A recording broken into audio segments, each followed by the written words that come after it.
மட்டக்களப்பில் அண்மையில் வெசாக் தினத்தன்று ஐஸ்கிரீம் தான்சல் இடம்பெற்றது. இதில் மட்டக்களப்பைச் சேர்ந்த மக்கள் பலர் கலந்து கொண்டிருந்தனர்.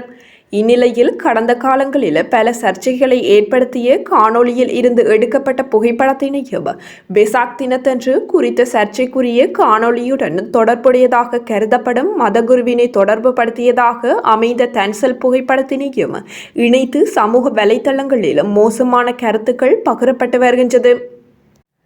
குறித்த கருத்துக்களை பல்வேறு நபர்கள் தங்களது தனிப்பட்ட முகநூல் பக்கத்தில் பதிவிட்டுள்ளதுடன் சில போலி முகநூல் கணக்குகளிலும் காணக்கூடியதாக உள்ளது.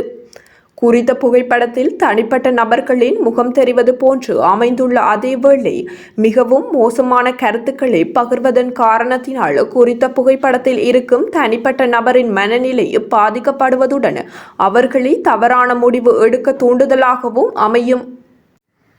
இதேவேளை சில போலி முகநூல் பக்கங்களை வைத்துள்ள முகம் தெரியாத நபர்கள் தங்களது தனிப்பட்ட கருத்துக்களை பதிவிடும் போது புகைப்படங்களை பதிவிடும் போதும் உரிய நபரிடம் அனுமதி பெற்றிருக்க வேண்டும் அல்லது முகம் தெரியாதவாறு பதிவு செய்யப்பட வேண்டும்.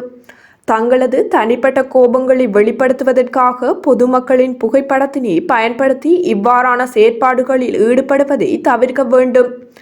இவ்வாறு இணையத்தில் வைரலாகி வரும் சில காணொளிகள் மற்றும் புகைப்படங்களால் அவற்றுடன் சம்பந்தப்பட்ட நபர்கள் தவறான முடிவுகளை எடுப்பதற்கு வாய்ப்புகள் உள்ளமையினால் இணையத்தை பயன்படுத்தும் ஒவ்வொரு நபரும் பொறுப்புடன் செயற்பட வேண்டும்.